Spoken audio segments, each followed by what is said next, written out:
l'invité de la matinale. KTO Radio. La 48e rencontre européenne des jeunes organisée par la communauté de Thésée a lieu en Île-de-France et à Paris depuis hier et jusqu'au 1er janvier.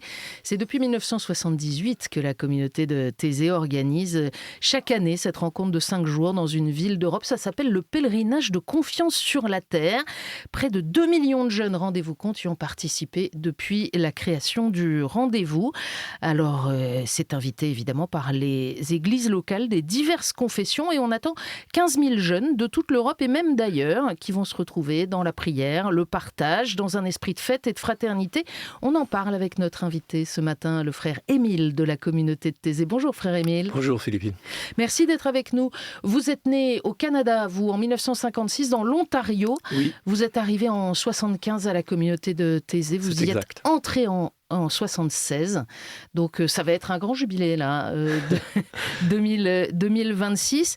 On vous connaît bien, frère Émile. Vous avez assuré pendant près de 30 ans les relations avec les médias, mais aussi de nombreux enseignements bibliques. Et puis bien sûr, l'écoute et l'accompagnement des jeunes. Peut-être un mot d'abord pour ceux qui nous écoutent. Thésée, on connaît le nom, c'est presque devenu une marque. Mais qu'est-ce que vous pouvez nous dire pour quelqu'un qui ne connaîtrait pas la communauté ?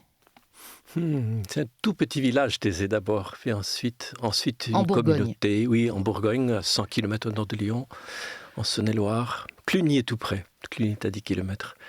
C'est le lieu où s'est installé notre fondateur, frère Roger, en 1940, donc ça fait 85 ans depuis les débuts, donc un temps dur, et je crois que c'est important de le rappeler. On vit actuellement des temps difficiles, et j'aime bien me rappeler que Thésée a commencé pendant la guerre, au début de la Deuxième Guerre mondiale. Et puis peu à peu, c'est devenu une communauté œcuménique, catholiques et protestants ensemble.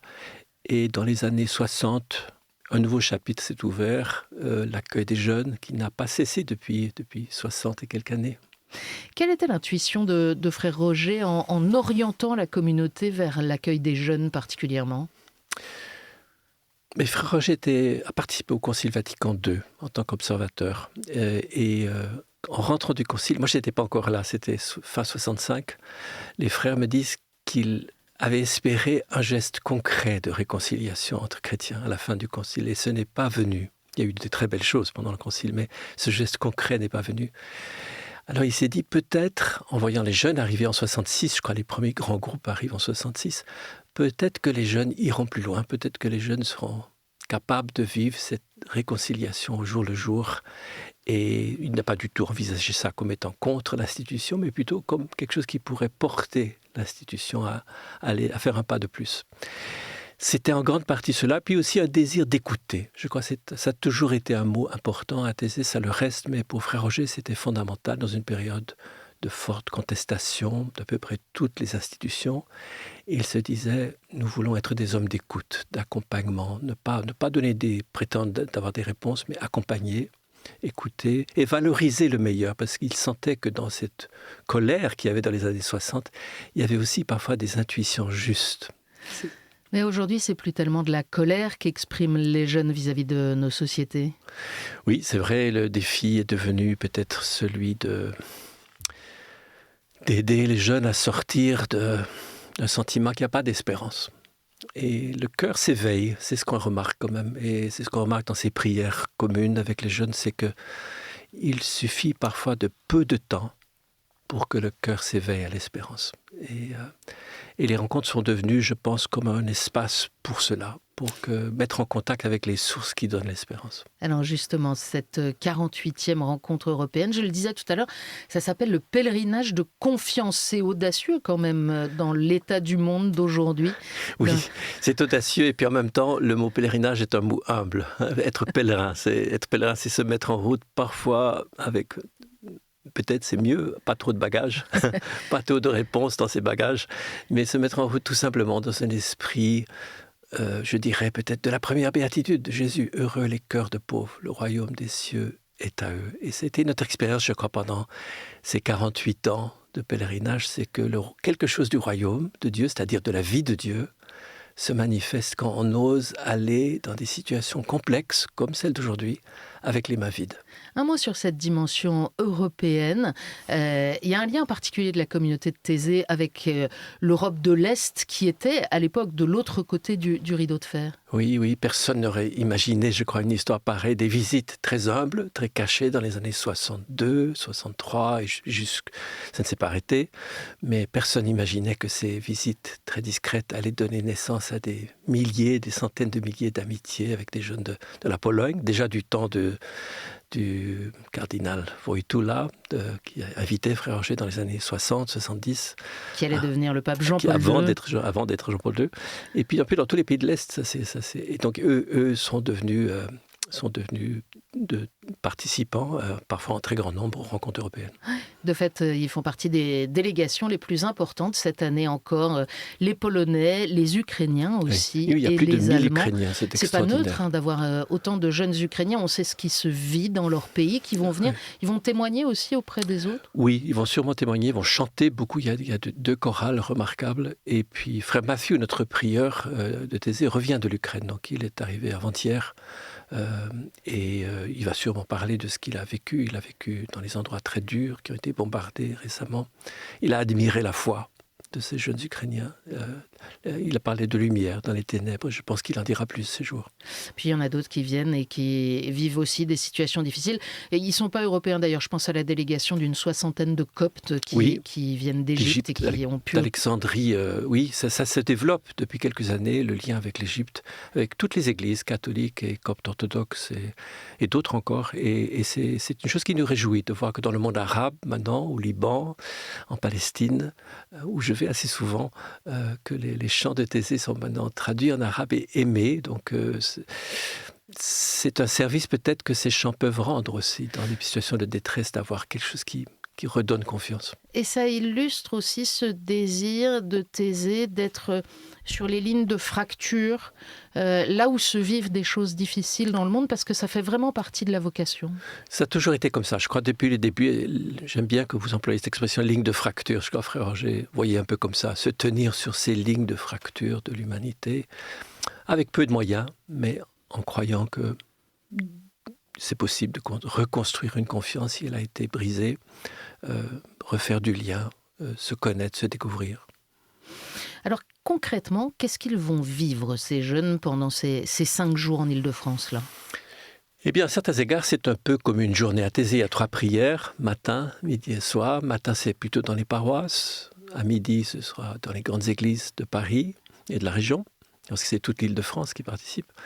Et puis le soir, dans les grandes églises, et 2 soirs, il y a seulement 2 soirs, nous sommes tous ensemble à Bercy, à Cor Arena, le 30 et le 31. Donc prière, ça c'est l'élément peut-être le plus important. Le matin, ils vont, après avoir prié dans les paroisses, ils vont rencontrer des témoins d'espérance dans les quartiers, dans les églises. C'est une des raisons pour lesquelles nous avons commencé ces rencontres européennes. C'est pour donner un sens de l'Église à ces jeunes, de voir que l'Évangile se vit au quotidien.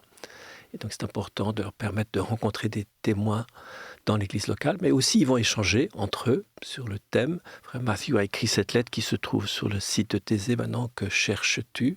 Question que Jésus a posée au tout début de l'évangile de Jean. Et ils vont échanger là-dessus. Les jeunes aiment beaucoup écouter d'autres jeunes, d'autres pays. Il y a quelque chose qui se passe dans le dépaysement qui fait que l'évangile nous revient avec plus de fraîcheur. Et l'après-midi, je crois qu'il y a 160 ateliers thématiques qui permettront les jeunes de faire le lien peut-être entre la vie intérieure et toutes sortes de façons d'être présents dans la société, dans la vie politique, dans la vie économique, dans les solidarités humaines avec les plus pauvres. On voudrait qu'ils soient exposés un peu à toutes ces possibilités qui existent aujourd'hui. Et même dans les médias, figurez-vous, il y aura et dans les médias, il y aura un atelier là-dessus. Je reviens au thème de cette rencontre et à cette lettre du frère Matthew. Que cherches-tu ? C'est bien sûr la question de Jésus, mais c'est une question vertigineuse pour un jeune aujourd'hui. Je pense aussi, et même de la formuler, c'est déjà quelque chose, de se rendre compte que quelque chose en nous cherche. Je pense qu'on perd beaucoup de temps sur son téléphone, on se dit « je cherche quelque chose, mais qu'est-ce que je cherche ?» On cherche tout, et puis finalement on tombe peut-être sur une parole Mais quand on a 20 ans, 25 ans aujourd'hui, se dire il faut choisir une orientation pour sa vie personnelle, pour sa vie professionnelle, dans une société qui est tellement complexe, tellement angoissante aussi, à bien des égards. Et la multiplication des choix, il faut toujours choisir. Et c'est une bonne chose d'avoir des choix possibles. On ne va pas se plaindre de ça, mais ça peut augmenter l'anxiété aussi. Et d'où la question, quelles sont les sources de confiance aujourd'hui? Ce pèlerinage de confiance, c'est quand même pour ça aussi, que sans la confiance, difficile de construire. Difficile de prendre des risques pour l'évangile sans la confiance. Il y a la rencontre avec les autres jeunes d'autres pays, d'autres cultures. Il y a l'accueil par les églises locales des différentes dénominations. Et puis, vous l'aviez mentionné tout à l'heure, il y a ces grands rendez-vous de prière.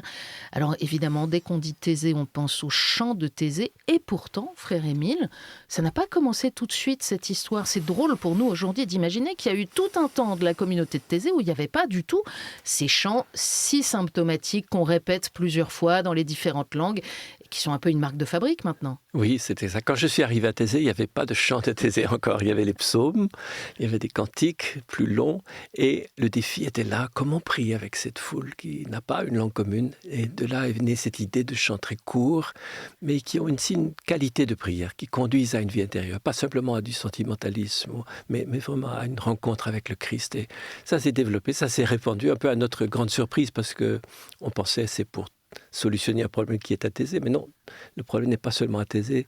Pour beaucoup de personnes aujourd'hui, se concentrer, se recueillir, c'est un défi et les chants aident pour ça. Et c'est des chants qui favorisent l'intériorité.